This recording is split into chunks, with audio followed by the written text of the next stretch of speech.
Welcome. Hi, I'm KD. Welcome to So Get the Podcast. Let's get this show started. Second. I want to talk to you all about a few things today. First and foremost, hope everyone's doing well. Just give me a second. I'm setting up this other phone. We will get this started. One second.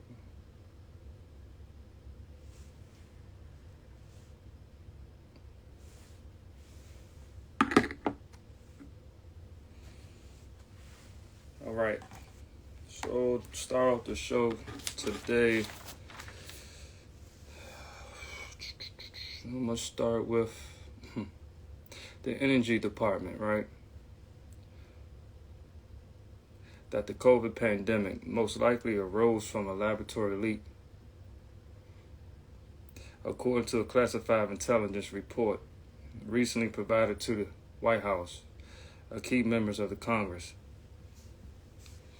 The shift by the Energy Department, which previously was undecided on how the virus emerged, is noted an update to a 2021 document by Director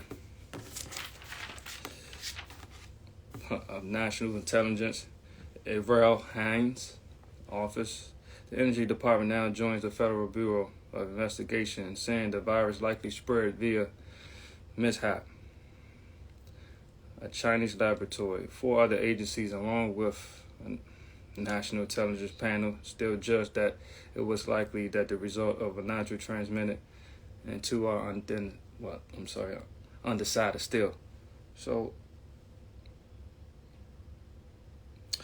the Energy Department conclusion is a result of a new intelligence is a significant because the agency has considerable scientific expert and oversees a network of the U.S. national laboratories, of some of which conduct advanced biological research. The FBI previously came to a conclusion that the pandemic was likely the result of a lab leak in 2021, with moderate confidence, and still holds to this view. Now, there's a movie called Resident Evil. It was something similar to that. I'm not sure when the actual movie came out. Probably was the first or second Resident Evil that came out. But it's very interesting because that was 2021. I believe that was a little right after the pandemic, when it first started. It's unfortunate that these things is taking place. People need to keep their eyes and ears open to that. Another thing that I came across, right? I'm not sure if you guys heard about it. It's been going like via social media. People have been posting it. Powder in the air in West Virginia. There's too much going on. There's weather changing. People getting sicker by the day, by the hour. But reports of a powder in the air and on some vehicles in part of the mid-Atlantic U.S. have prompted an investigation by state environment officials at least one state. The West Virginia Department of Environmental Protection is working with the state and local agencies to collect and analyze samples of the dust-like substance, which was reported in the state eastern panhandle about 100 miles west of Washington, D.C., according to a statement issued. 100 miles from D.C. That's not too far, bro. What's going on? The agency began investigating after residents reported seeing the substance across multiple counties. Like I said, social media users posted about seeing the powder in the air and on cars, West Virginia, Northern Virginia, and Maryland. There's too much going on here. A state lab, West Virginia, would test the dust, determine if it's related to recent dust storms in the Midwest. The Department of Environmental Protection statement said dust from the storm in Texas and New Mexico will travel east through Ohio, Michigan, and Kentucky. There is no indication the powder is related to the recent toxic train derailment, which y'all know what happened in Ohio. In Ohio, said West Virginia Department of Environmental Protection spokesman Terry Fletcher. Yeah, that was a phone interview that he said that.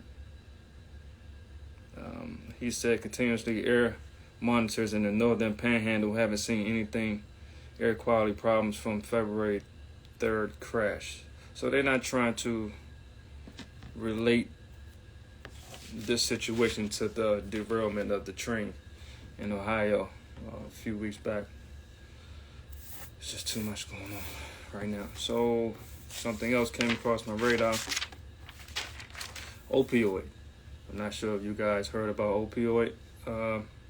Had a settlement, another class action settlement, $54 billion in opioid epic pandemic.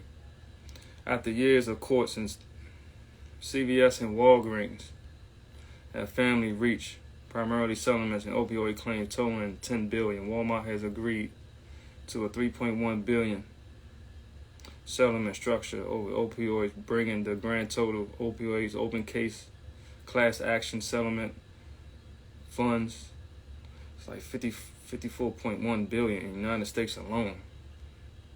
God, the people just buying all this medicine. They just keep getting over on the people. The settlement class action lawsuit filed by states and local government claiming that the CVS and Walgreens mismanaged prescriptions of opioid medicine that led to deaths and overdose.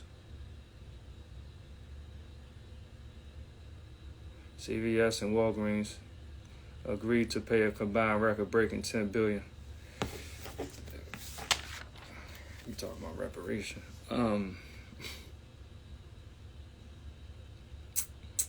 It's a few drugs that they listed. Fentanyl is on that list.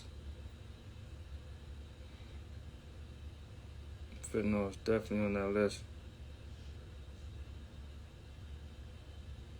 According to CVS public statement, if a settlement is struck, the company will pay nearly $5 billion over the following 10 years, starting in 2023. A total of $4.9 billion will be paid out to the states and local governments, while Native American tribes will get $130 million to settle their opioid claims. Hope everyone get what they deserve, because a lot of these institutions and private entities are getting over on the consumers, and it's time that people stand up and get what's owed to them, because it's long overdue. The time is up. Time is definitely up. So I'm gonna slide this over. So this one here, right? So I have family and friends that actually serve in the military.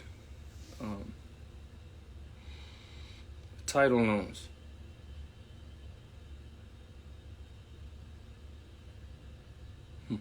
Title loans. Not quite sure too much about that. I never really had the chance to actually do that in my time, but I've known certain people over the years that actually tried for money in hardship, and they did what they had to do. So it's this company called Title Max, right?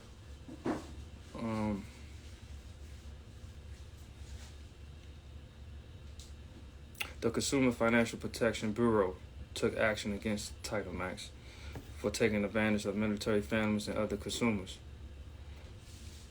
The CFPB found that Title Max violated federal consumer financial laws by pushing consumers to take out unlawful title loans and stirring them into loan extensions that violated their rights.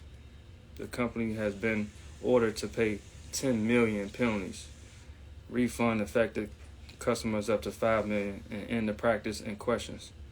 They need better business practice, if you ask me. The CFPB, revealed that the Title Max has been illegally taking advantage of military families by providing them with prohibited title loans at shocking high rates, in some cases charging nearly 3 times over 36% annually interest rate cap under the Military Lending Act.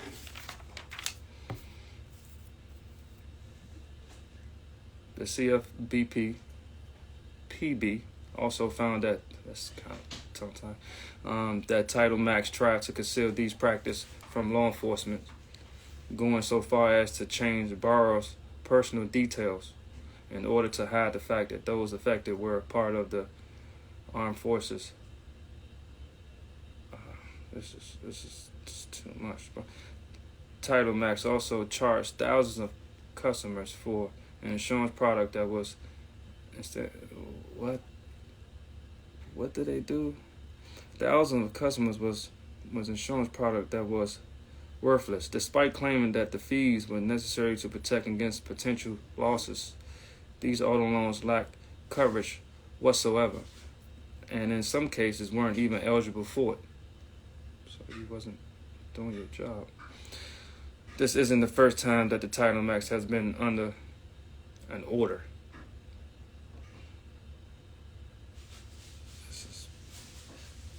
The CFPB found that the company was pushing 30-day loan payments and misleading customers about how much it would cost to renew their loans multiple times. Title Max was also found engaging in high-pressure debt collections tactics. In response to earlier practice, the CFPB ordered Title Max to cease such activities immediately and pay a $9 million penalties for its violation in September 2016. So once again, they stated that this is nothing new dealing with Title Max. They need to fix their business practice. Most of these companies in corporate America can do better with their business practice.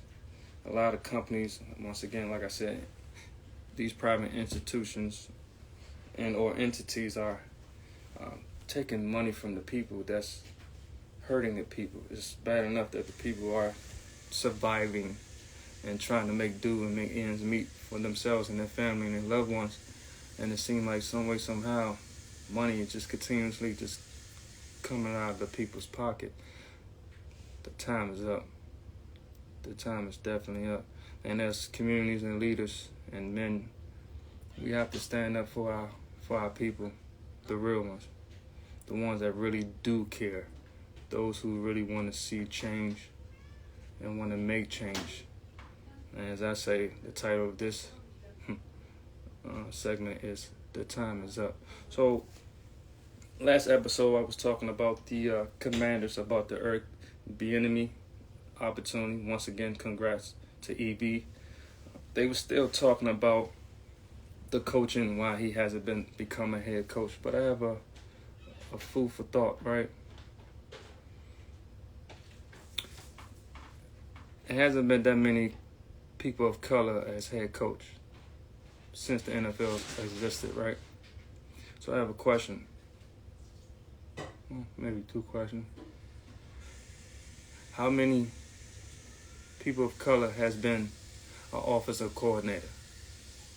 And how many exist today? Hi, I'm KD. Appreciate you for you all checking in. I'm out.